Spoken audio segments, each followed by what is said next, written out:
नमस्कार दोस्तों इस वीडियो में हम कुछ रिवीजन देखेंगे क्लास 10th के जो सीबीएसई बोर्ड एग्जाम आने वाले हैं। और मैं आपको कुछ ऐसे फार्मूले बताऊंगा जो टिप्स एंड ट्रिक्स है, उसको आप यूज करके आप अच्छा स्कोर कर सकते हो। तो ट्राई करना कि इस वीडियो में आप जो भी चीजें सीखना उसको अप्लाई करने की कोशिश करना। मैं बहुत ही सिंपल तरीके से आसान भाषा में समझाने की पूरी कोशिश करूंगा। तो चलिए दोस्तों, मैं शेयर कर लेता हूँ स्क्रीन और वहां पर हम इजिली पढ़ते हैं। जो मेन मेन कुछ मैं एग्जांपल भी कराऊंगा जो आपको हेल्प करेगा आपके एग्जाम में। तो बढ़ते हैं। सबसे पहले मैं ब्लैक स्क्रीन ले लेता हूं क्योंकि उस पे लिखने पे बहुत ही आपको अच्छे क्लैरिटी के साथ दिखेगी।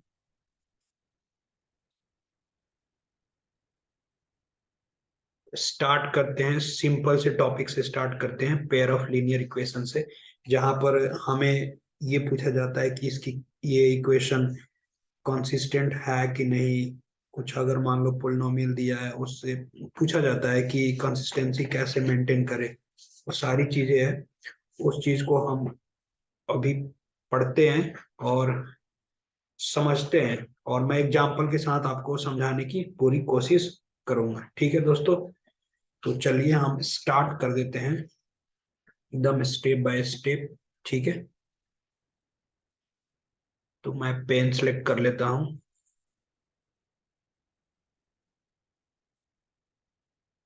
ठीक है, तो मैं एक इक्वेशन लेता हूँ। ठीक है, तो ये रहा x-2y, x-2y। ठीक है, इज इक्वल टू 0। और दूसरा इक्वेशन है ये आपका 3x-4y -20 इक्वल टू 0। ठीक है, तो सबसे पहले इसका हम निकालते हैं a1/a2, a1/a2। तो यहाँ पर ये 1/3। उसके बाद निकालते हैं हम इसका b1/b2, b1/b2। तो ये हो गया -2 divided by -4। Minus minus cancel, तो ये हो जाएगा 1/2। उसके बाद C1/C2। तो C1 फर्स्ट वाले में तो कुछ है नहीं, तो 0। सेकेंड वाले में -20, 0 divided by something is equal to 0। तो यहाँ पर आप क्या ऑब्जर्व करोगे कि जो आपका a1/a2 not equal to b1/b2। कहने का मतलब है कि इन दोनों इक्वेशन का जो हम ग्राफ से भी अगर रिप्रेजेंट करेंगे तो कुछ एक पॉइंट पे एक्स एक्सिस को क्या करेगा, कट करेगा। यानी ये जो सॉल्यूशन देगा ये क्या हो गया, यूनिक सॉल्यूशन या only one solution. Unique solution, unique solution, या आप बोल सकते हो only one solution, only one solution. ठीक है, तो इसकी जो अगर मान लो अगर ग्राफिकल अगर मैं आपको अप्रोच बताऊं तो ये क्या करेगा कि दो लाइन को इंटरसेक्ट करेगा किसी एक पॉइंट पे, इंटरसेक्टिंग लाइन होगा। ठीक है, या आप बोल सकते हो कि जैसे ये एक लाइन है L1 और L2, तो किसी एक पॉइंट पे ये एक दूसरे को कट करेंगे। ठीक है, तो इसके ओनली वन सॉल्यूशन है, यूनिक सॉल्यूशन है। और कंडीशन फॉर सॉल्वेबिलिटी क्या होगी इसकी, तो ये क्या होगा आपका, ये हो गया कंसिस्टेंट। तो कभी कभी पूछ लेता है कि सिस्टम कंसिस्टेंट है कि नहीं, ये आपका कंसिस्टेंट। ठीक है, तो इसमें आपको तीन चीजें देखना है। एक की सबसे पहले आपको रेशियो कैलकुलेट करना है।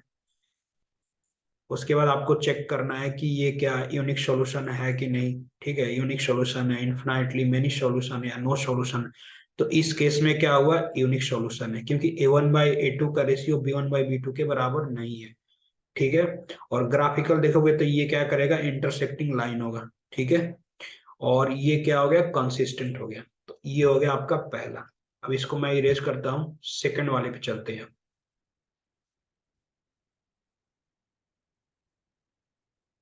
तो इजिली हम इसको देख लिए। अब चलते हैं सेकंड वाले पे। अब मैं एक इक्वेशन लेता हूं, 2x plus 3y minus 9 equal to 0। और दूसरा मैं लेता हूं 4x plus 6y minus 18 equal to 0। इसमें भी वही स्टेप को फॉलो करेंगे। सबसे पहले हम इसका a1/a2 तो सबसे पहले हम इसका निकालते हैं a1/a2। ये कितना आ जाएगा, 2/4। इसको कैंसिल करोगे ये कितना आएगा, 1/2। उसके बाद b1/b2 इक्वल टू, ये कितना हो जाएगा, 3/6। इनको आप कैंसिल करोगे तो ये कितना आएगा, 1/2। उसके बाद c1/c2 इक्वल टू -9/-18। तो माइनस से माइनस ये कैंसिल हो गया, इनको कैंसिल करोगे तो ये कितना आएगा, 1/2। तो आप देख सकते हो कि a1/a2 का रेशियो इक्वल टू b1/b2 का रेशियो इक्वल टू c1/c2 का रेशियो। ठीक है। तो इसकी जो आप जो रेशियो कंपेयर किए, ठीक है, तो इसकी अगर ग्राफिकल रिप्रेजेंटेशन होगा तो ये बनेगा आपका कोइंसिडेंट लाइन, कोइंसिडेंट लाइन। ठीक है। और इसके होंगे लाइक, अगर तीनों रेशियो अगर इक्वल होते हैं, a1/a2 equal to b1/b2 equal to c1/c2, तो ये होगा इनफाइनाइटली मेनी सॉल्यूशन। बोल सकते हो इनफाइनाइटली मेनी सॉल्यूशन, मतलब एक से ज्यादा solution, many solution, infinitely many solution. ठीक है। ये भी क्या हो गया आपका, कंसिस्टेंट हो गया। ये भी क्या हो गया आपका, कंसिस्टेंट।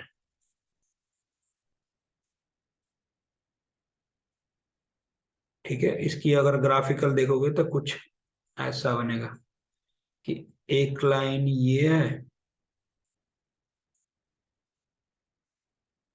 और इसके ऊपर ही मैं दूसरा कलर यूज कर रहा हूं, एक दूसरे को क्या करेंगे, ओवरलैप करेंगे ऐसे। ठीक है। तो इसको बोलते हैं कोइंसिडेंट, एक के ऊपर दूसरा लाइन। ठीक है। तो आप सबसे पहले इक्वेशन को ध्यान से देखोगे, उसके बाद उसका रेशियो निकालोगे, रेशियो को कंपेयर करोगे, वहां से आपको पता चलेगा कि इसके कितने सॉल्यूशन है। इस केस में इसके इनफाइनाइटली मेनी सॉल्यूशन, और ये सिस्टम क्या है, कंसिस्टेंट है। तो ये हो गया दो। ठीक है। अब तीसरे देखते हैं, तीसरा इक्वेशन मैं लिखता हूं और उसको भी समझने की कोशिश करते हैं। ठीक है। तो मैं ये लिखता हूं, x-2y-4 इक्वल टू 0, और 2x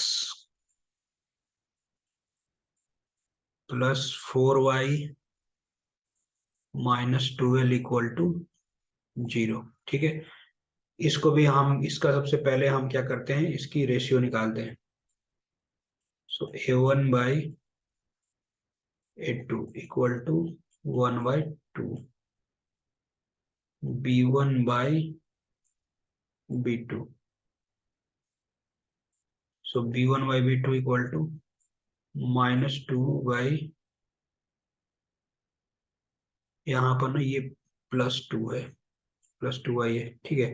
तो ये +2/4, so this comes out to be 1/2। उसके बाद आपका c1/c2 इक्वल टू -4/2 -12, ये माइनस माइनस कैंसिल, इसको जब कैंसिल करो तो ये आएगा 1/3। अब इसको क्या करते हैं, हम इसके रेशियो कंपेयर करते हैं। So A1/A2 equal to B1/B2 but not equal to C1/C2। ठीक है, तो ये इसकी ज्योमेट्रिकल कंसेप्ट क्या हो गया, इसका ये हो गया पैरेलल लाइंस। ज्योमेट्रिकल रिप्रेजेंटेशन क्या हो गया, पैरेलल लाइंस, पहली चीज। ठीक है, और दूसरा इसका क्या हो गया, नो सॉल्यूशन, नो सॉल्यूशन। ठीक है, नो सॉल्यूशन। और तीसरा क्या हो गया इसका, इनकंसिस्टेंट,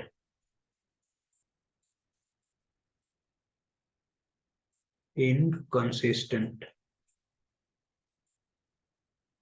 ठीक है, तो ये हो गया आपके तीन। तो इसी तरह से आपको पूछ लिया जाएगा इसकी ग्राफिकल रिप्रेजेंटेशन क्या होगी। ठीक है, आपको सबसे पहले इस रेशियो को देखना है, सबसे पहले आपको रेशियो निकालना भी है, इनको निकालना है, उसके बाद ये कंडीशन को सेटिस्फाई कराना है, उसके बाद देखना है कि ग्राफिकल रिप्रेजेंटेशन पैरेलल लाइंस होगी, सॉल्यूशन नो सॉल्यूशन, और सिस्टम क्या हो गया, इनकंसिस्टेंट हो गया।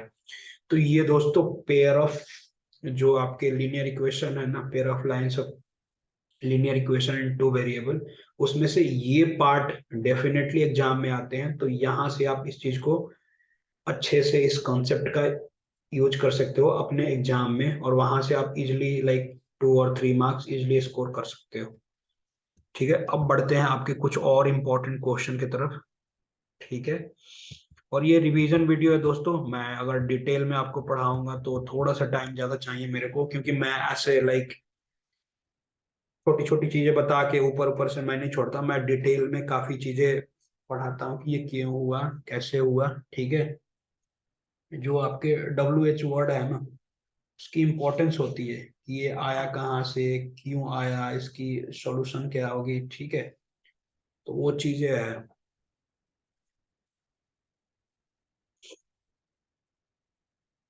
अब मैं आपको ना एक क्वेश्चन और कराता हूँ, जो आपके लाइक प्रीवियस ईयर क्वेश्चन है CBSE बोर्ड 2020 के। ठीक है, कुछ क्वेश्चन ऐसा था, ये आपका मान लो क्वाड्रेंट है,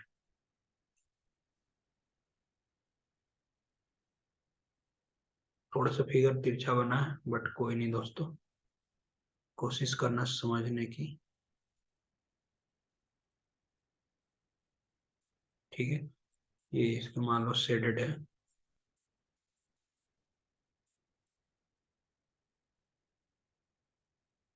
ठीक है, ये मान के चलो, ये O, ये Q, ये P, ये R, ये P, और ये A। ठीक है,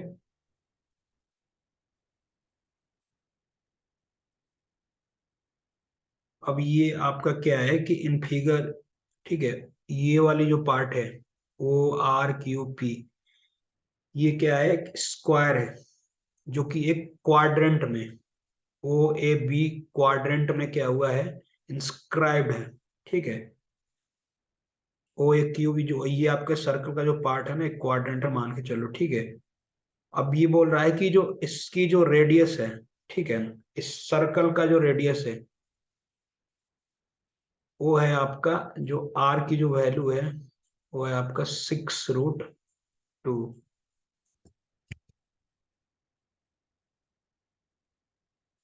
6√2 सेंटीमीटर। और find the area of shaded region. ठीक है, एरिया ऑफ शेडेड रीजन आपको निकालना है। तो आप ये देख सकते हो इस फिगर में, ओ ए बराबर क्या हो गया, ओ बी, क्योंकि ये क्या है, रेडियस है। ठीक है, वो क्या है आपका, ये सेंटर है, और ओ ए बराबर ओ बी बराबर क्या हो गया, ओ क्यू। ये टोटल कितने हैं, 6√2 सेंटीमीटर। ठीक है। अब इन ट्रायंगल अगर मान ले लेते हूँ, ट्रायंगल में लेता हूँ O P Q, O P और क्यू। ठीक है। सो ओपी का स्क्वायर, पाइथागोरस यूज कर रहा हूँ, ओपी का स्क्वायर प्लस पी क्यू का स्क्वायर बराबर ओ क्यू स्क्वायर। ठीक है। अब देखो ओपी, ठीक है, और पी क्यू, ओपी और पी क्यू क्या होगा, बराबर, क्योंकि ये स्क्वायर है, स्क्वायर के जो साइड्स होते हैं वो क्या होते हैं, इक्वल होते हैं। सो ओपी बराबर पी क्यू। तो इसको हम 2 टाइम्स ओपी स्क्वायर लिख सकते हो, पी क्यू की जगह पर हम लिख सकते हो ओपी स्क्वायर। तो ये हो जाएगा 2 ओपी स्क्वायर बराबर ओ क्यू स्क्वायर। ठीक है। ओ क्यू कितना है आपका, 6√2, इसका स्क्वायर करोगे 36 दूना 72। So 2 OP square is equal to 72। तो यहां से ये कट गया 36, और इसका जब ओपी की जो वैल्यू निकालोगे तो ये आएगा आपका 6। तो ये आ गया 6, ये भी स्क्वायर है 6, ये भी 6 और ये भी 6। ठीक है। तो एरिया ऑफ शेडेड रीजन आप कैसे अब निकालोगे,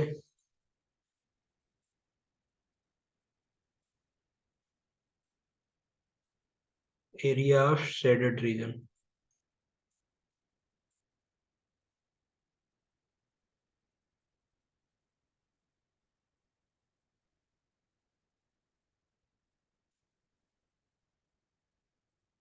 ठीक है। तो आप क्या करोगे, एरिया, ये जो क्वाड्रेंट है, क्वाड्रेंट में से इस स्क्वायर के एरिया को आप घटा दोगे तो सेटेड रीजन की एरिया निकल जाएगा, जो कि वही हम करने वाले हैं। ठीक है। तो क्वाड्रेंट देखो, एरिया ऑफ सर्कल क्या होता है, पाई आर स्क्वायर। तो एक क्वाड्रेंट का पार्ट दिया है, जैसे ये सर्कल है, इसको 4 पार्ट में डिवाइड करोगे, तो सिर्फ मान लो अगर आपसे इसका एरिया पूछा जाए, इस वाले पार्ट का, तो पाई आर स्क्वायर होता है सर्कल का, और एक पार्ट 4 पार्ट में है तो डिवाइडेड बाई 4। तो pi r square divided by 4 minus area of square with side 6, area of square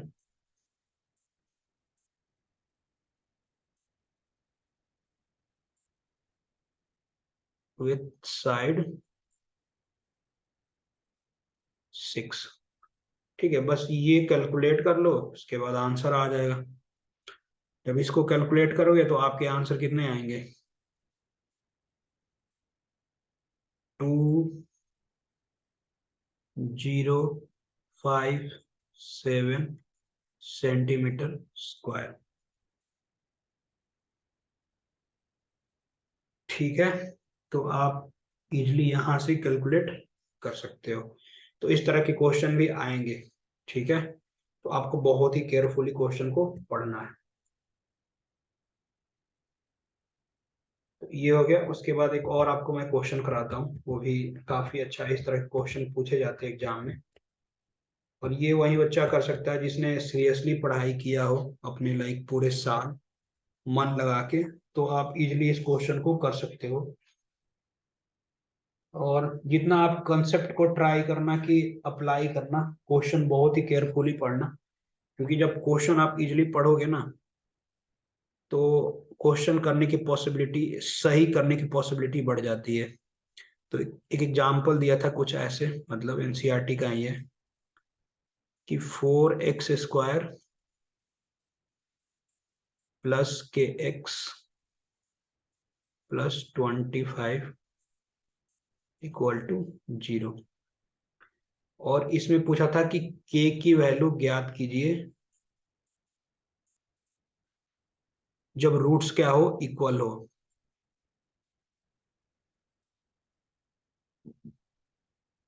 when roots are equal. तो आपको पता है जब रूट्स इक्वल होते हैं तो बी स्क्वायर और -4ac ये किसके बराबर होता है? 0। ठीक है, तो बी स्क्वायर यहाँ पर क्या है? के है, के का स्क्वायर -4, ए क्या है आपका? 4 है, और सी क्या है? 25 इक्वल टू 0। सो के स्क्वायर कितना हो गया? 25 चौके 100, 100 × 4 ये कितना हो जाएगा? 400। और के की वैल्यू कितनी हो जाएगी? ±20। तो यहाँ से आप के की वैल्यू निकाल सकते हो इजिली। ठीक है, तो ये हो गया आपके क्वेश्चन। उसके बाद एक ट्रिग्नोमेट्री का और क्वेश्चन करते हैं। कुछ ऐसे क्वेश्चन है जहां पर आपको इस तरह के सोचना पड़ेगा। ठीक है, एक ट्रिग्नोमेट्री का हम क्वेश्चन लेते हैं।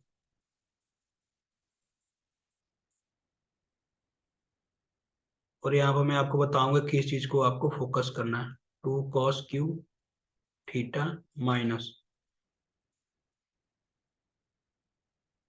cos θ divided by sin θ minus 2 sin³ is equal to cot θ। ये प्रूफ करना है। ठीक है, अब हम आते हैं। तो ऊपर वाले में से आपको क्या करना है? cos θ कॉमन लेना है। cos θ आपने कॉमन ले लिया, तो ये हो जाएगा 2 cos² θ -1। 2 cos² θ -1। नीचे वाले से ले लो आप sin θ कॉमन, 1 - 2 sin² θ। ठीक है, यहां तक हो गया। उसके बाद आपको क्या करना है? cos² θ को आप क्या लिख सकते हो? cos² θ को आप क्या लिख सकते हो? 1 - sin² θ। 1 - sin²θ। ठीक है, तो ये हो गया आपका cos θ 2। ठीक है, cos तो 1 - sin²θ, और ये क्या है? -1, जो ये वाला पार्ट है, डिवाइडेड बाई, ठीक है, 1 - 2 sin²θ। इसको तो कॉपी पेस्ट कर देंगे जो डिनोमिनेटर है, और यहाँ है sin θ।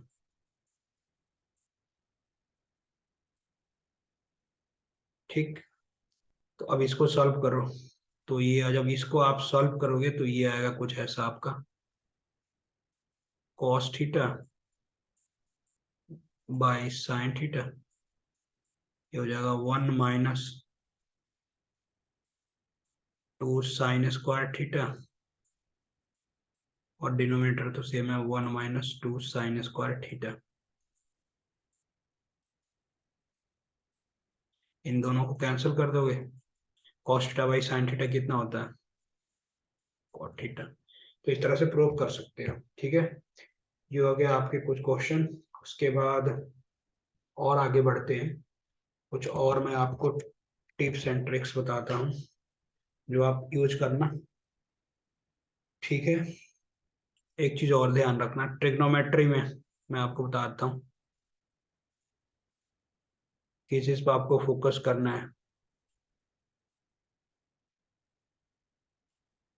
अगर थीटा यहाँ हो तो इसके सामने वाला होगा परपेंडिकुलर, ये होगा बेस, ये होगा हाइपोटेनस।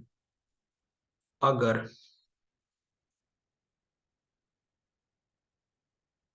थीटा यहाँ है, थीटा के रेस्पेक्ट में देखते हैं, तो इसके सामने वाला हो जाएगा परपेंडिकुलर, बेस, हाइपोटेनस। तो हाइपोटेनस होता है फिक्स, और बेस और परपेंडिकुलर होता है interchangeable with respect to theta. तो ये चीज को आप याद रखना। दूसरी चीज, जो आपके क्वेश्चन आएंगे ना एप्लीकेशन ऑफ ट्रिग्नोमेट्री का, उसमें आपको ना सबसे पहले जो थीटा होती है, ठीक है, यहाँ पर मान लो कोई बंदा देख रहा है और ठीक है, और यहाँ पर मान लो कोई ऑब्जेक्ट है, ऑब्जर्वर ऑब्जेक्ट, इसको लाइन ऑफ साइट बोलते हैं, इसको लाइन ऑफ साइट, ठीक है। ये आपका हॉरिजॉन्टल हो गया। तो इसमें ना ज्यादातर रेशियो आप tan का यूज कर सकते हो, tan थीटा बराबर p/b। साइन थीटा आप यूज कर सकते हो p/h। कॉस थीटा आप यूज कर सकते हो b/h। उसके बाद कभी कभी क्वेश्चन में दोस्तों ये भी आ जाता है कि एक पोल है, उसकी जो शैडो है, ठीक है, उसकी शैडो जो मतलब ये हॉरिजॉन्टल लेवल पर जो उसकी शैडो, ये पोल है, उसका ये शैडो है। तो आप शैडो अपने पेन को ऐसे पेपर पे खड़ा करके उसकी शैडो आप देख सकते हो। तो आपसे कभी कभी पूछ लिया जाता है कि शैडो की लेंथ कितनी है या पोल की हाइट कितनी है, थीटा देके, तो आप tan थीटा का यूज कर सकते हो। तो इसलिए इस चीज को ध्यान रखना, ठीक है। और दूसरी चीज ये है कि मान लो कहीं वाटर है, ठीक है, और यहाँ पर कोई मान लो पोल है, तो जितनी इसकी हाइट अगर होगी ना, मान लो यहाँ उसकी इमेज की भी हाइट ना सेम होगी पोल की। तो ये दो चीजें आप फोकस करना, यहाँ से आप इजिली क्वेश्चन कर सकते हो, ठीक है। एंगल ऑफ, इसको जो थीटा है ना, ये एंगल ऑफ एलिवेशन बोलते हैं। ऑब्जर्वर अगर नीचे है, यहाँ से अगर ऐसे देख रहा है अपने आंख को ऊपर करके, और एक और केस होता है कि जब आप नीचे देख रहे हो अपने आंख से, ये ऑब्जर्वर है, ऑब्जेक्ट है यहाँ, तो इस वाले थीटा को बोलते हैं एंगल ऑफ डिप्रेशन। इसको बोलते हैं हॉरिजॉन्टल लाइन, इसको बोलते हैं लाइन ऑफ साइट। तो इस चीज को आप फोकस करना, और दोनों केस में ये तीन रेशियो मोस्टली यूज करते हैं एप्लीकेशन ट्रिग्नोमेट्री में। और कुछ क्वेश्चन ऐसे भी आते हैं कि लाइक एक पोल है, आप इससे आप यहाँ से देखोगे कुछ और एंगल बन रहा है, यहाँ से देखोगे कुछ और एंगल बन रहा है। तो ये वाली जो चीज होती है ना, कॉमन होती है, ये फिक्स होता है, ठीक है। इसके जो आप बोल सकते हो इसके जो परपेंडिकुलर है, तो ये होता है फिक्स। अब एंगल डिफरेंट हो सकता है। उसके बाद एक ऐसा भी क्वेश्चन आएगा आपको कि यहाँ से ये मान लो कोई फ्लैग है, ठीक है, तो उसके जो फ्लैग का जो जहां पर वो स्थित है, इसकी एंगल कुछ और बन रही है, और जो उसका टॉप पॉइंट है उसका जो एंगल है, उसका एंगल कुछ और बन रहा है। तो ये वाले एक्स, ये वाले वाई, तो आप रेशियो को यूज कर सकते हो ये, क्योंकि ये वाली जो पार्ट है ना कॉमन है, तो आप इसको tan थीटा के रेस्पेक्ट में आप उसको यूज कर सकते हो, और इजीली कैलकुलेट कर सकते हो कि इसकी जो फ्लैग की जो ये जो डंडे होते हैं उसकी हाइट कितनी है। आप वहां से इजीली कैलकुलेट कर सकते हो। इस तरह के क्वेश्चन आने की पॉसिबिलिटी है। उसके